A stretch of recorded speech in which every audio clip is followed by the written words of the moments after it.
کہ اللہ کا نام لے کر اتارتے ہیں اور اس امید سے کہ تو اسے حضرت صلی اللہ علیہ وسلم کی ملت میں سے شمار فرما۔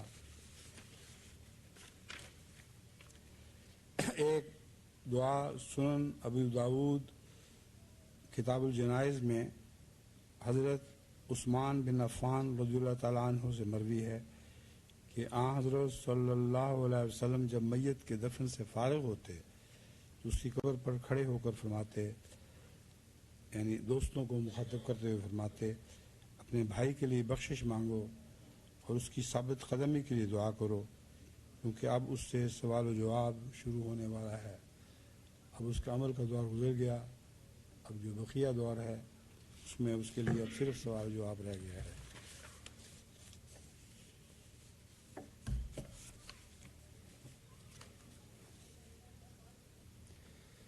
ایک دعا جو حضرت اقدس رسول اللہ صلی اللہ علیہ وسلم قبرستان میں داخل ہوتے وقت مانگا کرتے تھے، وہ اہل قبور کو مخاطب کرتے ہوئے مانگا کرتے تھے، مگر یہ مراد نہیں کہ ان سے مانگتے تھے بلکہ ان کے لیے مانگتے تھے۔ حضرت ابن عباس رضی اللہ تعالیٰ عنہما بیان کرتے ہیں کہ رسول اللہ صلی اللہ علیہ وسلم مدینہ کی کچھ قبروں کے پاس سے گزرے تو ان کی طرف منہ کر کے کہا، اے قبروں والو، تم پر سلامتی ہو، السلام علیکم یا اہل قبور، اللہ ہمیں بھی بخشے اور تمہیں بھی، تم ہمارے پیش رو ہو اور ہم تمہارے پیچھے پیچھے آتے ہیں، تم پہلے خدا کی آواز پر لبیک کہہ چکے اور اس کے حضور حاضر ہو گئے ہو، ہم بھی اپنے خدائی کی طرف لوٹنے والے ہیں۔ ایک حدیث حضرت بریدہ رضی اللہ تعالیٰ عنہ سے مروی ہے، وہ کہتے ہیں کہ حضرت صلی اللہ علیہ وسلم نے مسلمانوں کو سکھایا کہ ان میں سے جب کوئی قبرستان میں جائے تو السلام علیکم ضرور کہے۔ تو اس کو تو بہت پکی عادت بنانا چاہیے، تمام اہل قبور کو السلام علیکم کہنا۔ اب سوال یہ ہے کہ بہت سے قبرستان ایسے ہیں جہاں کافر بھی دفن ہے، مشرک بھی دفن ہے، دہریے بھی دفن ہے، تو یہ دعا ان کو بھی لگے گی؟ اصل میں مومن کی طرف سے سب کو السلام ہی کہنا چاہیے۔ حضرت صلی اللہ علیہ وسلم یہودیوں کو بھی یہی دعا دیا کرتے تھے، آگے ان کی قسمت کہ ان کو یہ دعا لگے یا نہ لگے، اگر بدبخت ہوں گے تو یہ دعا ان کو نہیں لگے گی، کیونکہ دعا قبول کرنا تو اللہ کا کام ہے۔ اس لیے بے دھڑک ہر قبرستان میں داخل ہوتے وقت یہ دعا کرنی چاہیے، السلام علیکم یا اہل القبور۔ کوئی بعید نہیں کہ اس میں خدا کے کچھ نیک بندے بھی دفن ہوں اور اللہ تعالیٰ ان کے حق میں یہ دعا قبول فرما لے۔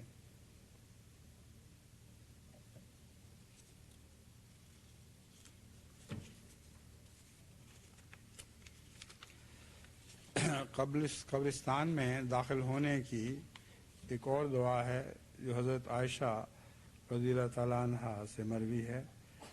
آپ فرماتی ہیں، کان رسول اللہ صلی اللہ علیہ وسلم کلما کانا لیلتھا برسول اللہ، کہ حضرت صلی اللہ علیہ وسلم جس رات کے ہاں کہ حضرت صلی اللہ علیہ وسلم کی آپ کے ہاں جس رات بھی باری ہوتی تھی، آپ رات کے آخری حصے میں البقیع کے قبرستان کی طرف نکل جاتے تھے اور کہتے تھے، اے مومن قوم کے گھر، تم پر سلامتی ہو۔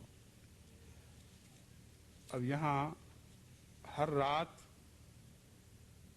سے میرے خیال میں یہ مراد نہیں کہ لازماً ہر رات رسول اللہ صلی اللہ علیہ وسلم جایا کرتے تھے، بلکہ بہت سی راتیں مراد ہے۔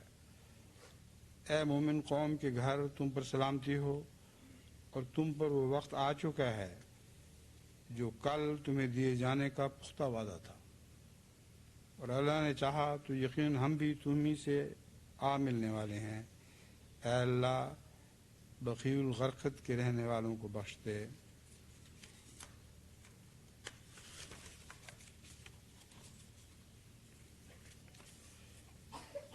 ان دعاؤں کے ذکر کے بعد اب میں آخر پر حضرت اقدس مسیح موعود علیہ الصلوۃ والسلام کے بعض اقتباسات اسی تعلق میں آپ کے سامنے رکھتا ہوں۔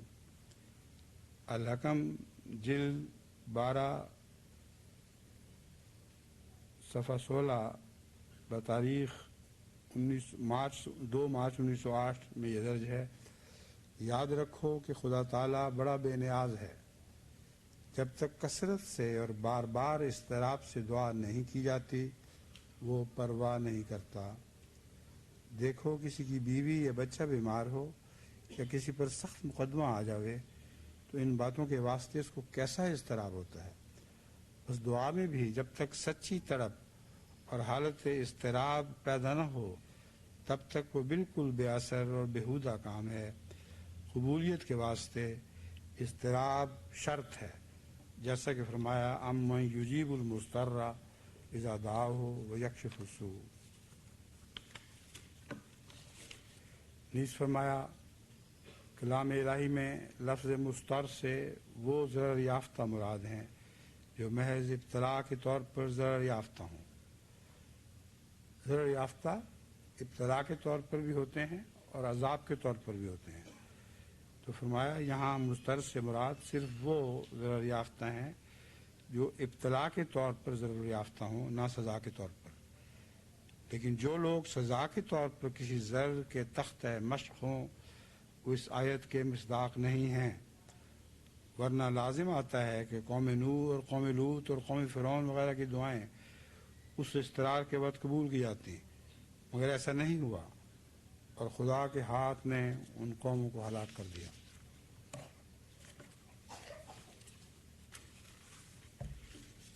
حضرت اقدس مسیح موعود علیہ الصلوۃ والسلام یوم الصلح میں یہ تحریر فرماتے ہیں: خدا تعالیٰ نے قرآن شریف میں ایک جگہ پر اپنی شناخت کی یہ علامت ٹھہرائی ہے کہ تمہارا خدا وہ خدا ہے جو بے قراروں کی دعا سنتا ہے۔ تمہارا خدا وہ خدا ہے جو بے قراروں کی دعا سنتا ہے، جیسا کہ وہ فرماتا ہے امن یجیب المضطر اذا دعاہ۔ پھر جب کہ خدا تعالیٰ نے دعا کی قبولیت اپنی ہستی کی علامت ٹھہرائی ہے تو پھر کس طرح کوئی عقل و حیا والا گمان کر سکتا ہے کہ دعا کرنے پر کوئی آثار صحیح یا اجابت کے مترتب نہیں ہوتے اور محض ایک رسمی امر ہے جس میں کچھ بھی روحانیت نہیں۔ میرے خیال میں ہے کہ ایسی بے ادبی کوئی سچے ایمان والا ہرگز نہیں کرے گا، جبکہ اللہ جل شانہ فرماتا ہے کہ جس طرح زمین و آسمان کی صفت پر غور کرنے سے سچا خدا پہچانا جاتا ہے، اسی طرح دعا کی قبولیت کو دیکھنے سے خدا تعالیٰ پر یقین آتا ہے۔ یہ مسئلہ بڑی وضاحت سے سمجھنے کے لائق ہے کہ دنیا میں کائنات پر، اپنے نفس پر، آفاق پر غور کرتے ہوئے خدا کی ہستی کے بہت سے دلائل ملتے ہیں، لیکن حق الیقین اسی وقت پیدا ہوتا ہے جب اللہ بولے۔ آپ کو یقین ہو کوئی شخص گھر میں موجود ہے، دروازہ کھٹکھٹاتے رہیں مگر کوئی آواز نہ آئے تو گمان تو ہوگا کہ وہاں موجود ہے، لیکن 100% یقین حاصل نہیں ہو سکتا۔ بس اللہ تعالیٰ جب دروازہ کھٹکھٹانے والوں کے جواب میں بولتا ہے اور ان کو خوشخبریاں عطا فرماتا ہے تو پھر ان کا یہ گمان کہ خدا ہے ایک 100% یقین میں تبدیل ہو جاتا ہے۔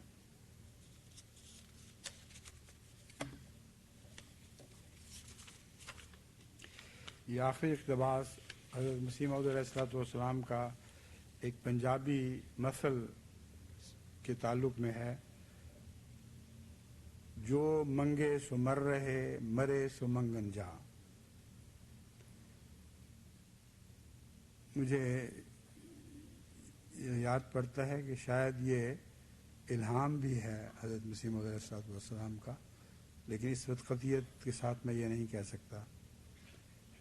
لوگ کہتے ہیں کہ دعا کرو، دعا کرنا مرنا ہوتا ہے، یعنی دعا انسان جس زندگی کی طلب کرتا ہے وہ موت اختیار کرنے کے بعد ملتی ہے۔ اس پنجابی مصرع کے یہی معنی ہیں، یہاں الہام کا ذکر نہیں ہے، اس پنجابی مصرع کے یہی معنی ہیں کہ جس پر نہایت درجہ کا اضطراب ہوتا ہے وہ دعا کرتا ہے۔ دعا میں ایک موت ہے اور اس کا بڑا اثر یہی ہے کہ انسان ایک طرح سے مر جاتا ہے۔ مثلا ایک انسان ایک قطرہ پانی کا پی کر اگر دعویٰ کرے کہ میری پیاس بجھ گئی ہے، یا یہ کہ اسے بڑی پیاس تھی جو بجھی ہے، تو وہ جھوٹا ہے۔ ہاں اگر پیالہ بھر کر پیوے تو اس بات کی تصدیق ہوگی۔ پوری سوزش اور گدازش کے ساتھ جب دعا کی جاتی ہے، حتیٰ کہ روح گداز ہو کر آستانِ الہی پر گر جاتی ہے، اسی کا نام دعا ہے۔ اور الہی سنت یہی ہے کہ جب ایسی دعا ہوتی ہے تو خداوند تعالیٰ یا تو اسے قبول کرتا ہے اور یا اسے جواب دیتا ہے، یعنی اسے سمجھا دیتا ہے کہ کیوں یہ دعا قبولیت کے لائق نہیں۔ جواب دیتا ہے کا دوسرا معنی یہ ہے کہ خدا تعالیٰ زبانی بھی اس کو بتا دیتا ہے، محض اس کے دل کا رجحان نہیں ہوتا کہ دعا قبول ہو گئی، بلکہ زبانی بھی اللہ تعالیٰ اسے اطلاع دیتا ہے کہ ہاں میرے بندے تیری دعا قبول ہو گئی۔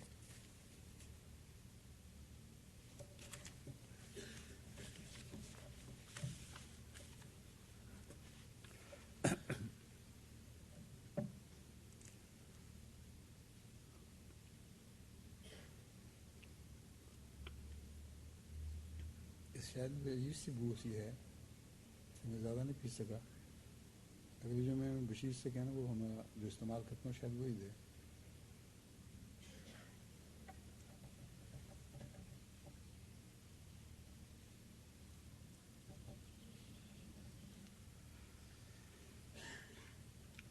الحمد للہ نحمدہ ونستعینہ ونستغفرہ ونؤمن بہ ونتوکل علیہ ونعوذ باللہ من شرور انفسنا ومن سیئات اعمالنا من یهدہ اللہ فلا مضل له ومن یضللہ فلا ہادی له ونشهد ان لا اله الا الله ونشهد ان محمدا عبده ورسوله عباد الله رحمكم الله ان الله يأمر بالعدل والإحسان وإيتاء ذي القربى وينهى عن الفحشاء والمنكر والبغي يعظكم لعلكم تذكرون اذكروا الله يذكركم وادعوه يستجب لكم ولذكر الله أكبر